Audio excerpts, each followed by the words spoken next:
Praise lord. ఈరోజు దేవుని వాగ్దానము తేదీ జనవరి 4, 2025.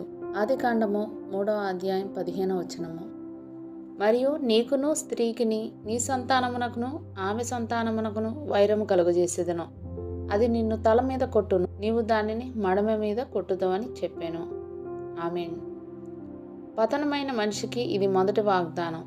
సువార్త సారాంశం ఇంకా కృపా నిబంధనలు ఆ వాగ్దానంలో ఇమర్చబడి ఉన్నాయి.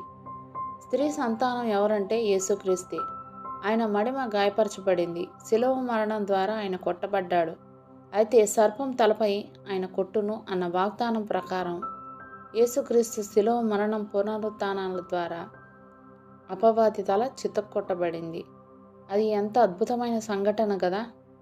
యేసు ప్రభు మన జీవితాల్లో పాపాన్ని తొలగించిన రోజున అపవాది తల చితికింది. ఆ దినమే మన మీద ఉన్న మరణశిక్ష రద్దు చేయబడింది. సాతాను దాస్యం నుండి మనం విడిపించబడ్డాము. అయితే యేసు ప్రభు రెండో రాకడలో తీర్పు దినాన ఈ వాగ్దానం మరి సంపూర్ణంగా నెరవేరబోతుంది. మనకైతే ఈ వాగ్దానం దేవుని ప్రవచనం. అంటే మనం ఈ శరీరంలో ఉన్నంత వరకు సాతాను మన మడిమ గాయపరుస్తూ ఉంటాడు. అయితే మనం క్రీస్తులో అత్యధిక విజయం పొందగలం. కారణం సాతాను తలను యేసు చితక్కొడతాడు.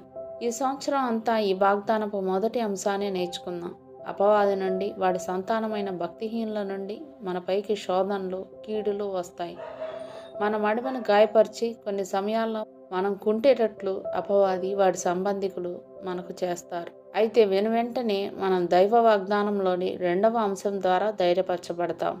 స్త్రీ సంతానమైన యేసుక్రీస్తునందు విశ్వాసం ఉంచాం కాబట్టి మనం ఆయనతో పాటు పరిశీలించే వారంగా ఉండి ఆనందిస్తాం.